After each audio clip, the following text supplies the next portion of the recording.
My name is John Hickman. I'm a South Norwood resident and have been so for a very long time. Always been interested in local history, but since I retired from my job I've become especially interested in the history of South Norwood. The one thing I discovered about South Norwood is that with South Norwood, if you scratch the surface, it bleeds history. I became involved in local conservation because there are some remarkable buildings in South Norwood. And as I interviewed people, collecting oral histories, I found that they remembered the buildings and what they used to be. My idea of conservation is that we don't want to try and move back to the way things were, but to use what we have to progress forward.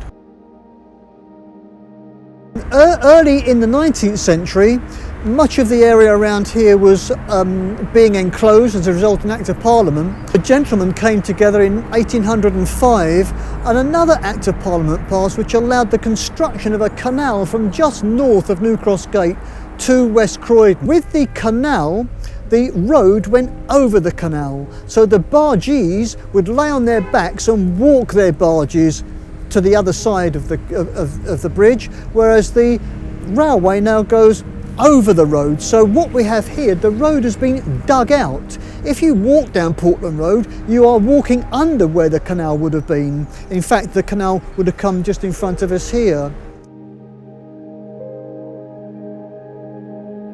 Jolly Sailor building dates to around the early to mid 1860s and is a much reduced site from the rather large cottage beer house that originally stood there from probably 1806, 1807, maybe even earlier. In the 1870s, its name changed from the Jolly Sailor to the Royal Sailor.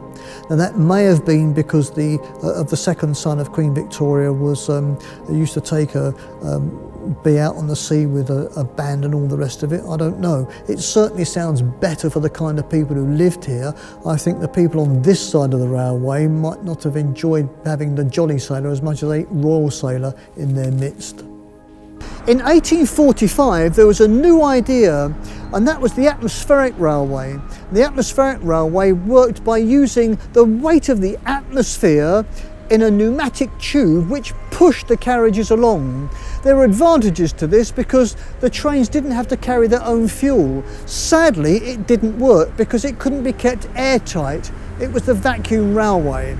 There were only 4 of these in the world, and one ran through here, through South Norwood between 1845 and 47.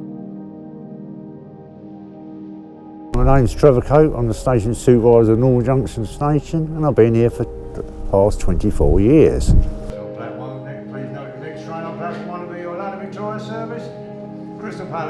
We enjoy it. We enjoy obviously meeting people, talking to people, learning people's history, which is quite fascinating. Learning about different cultures and how they deal and how they interact with people. That is quite interesting.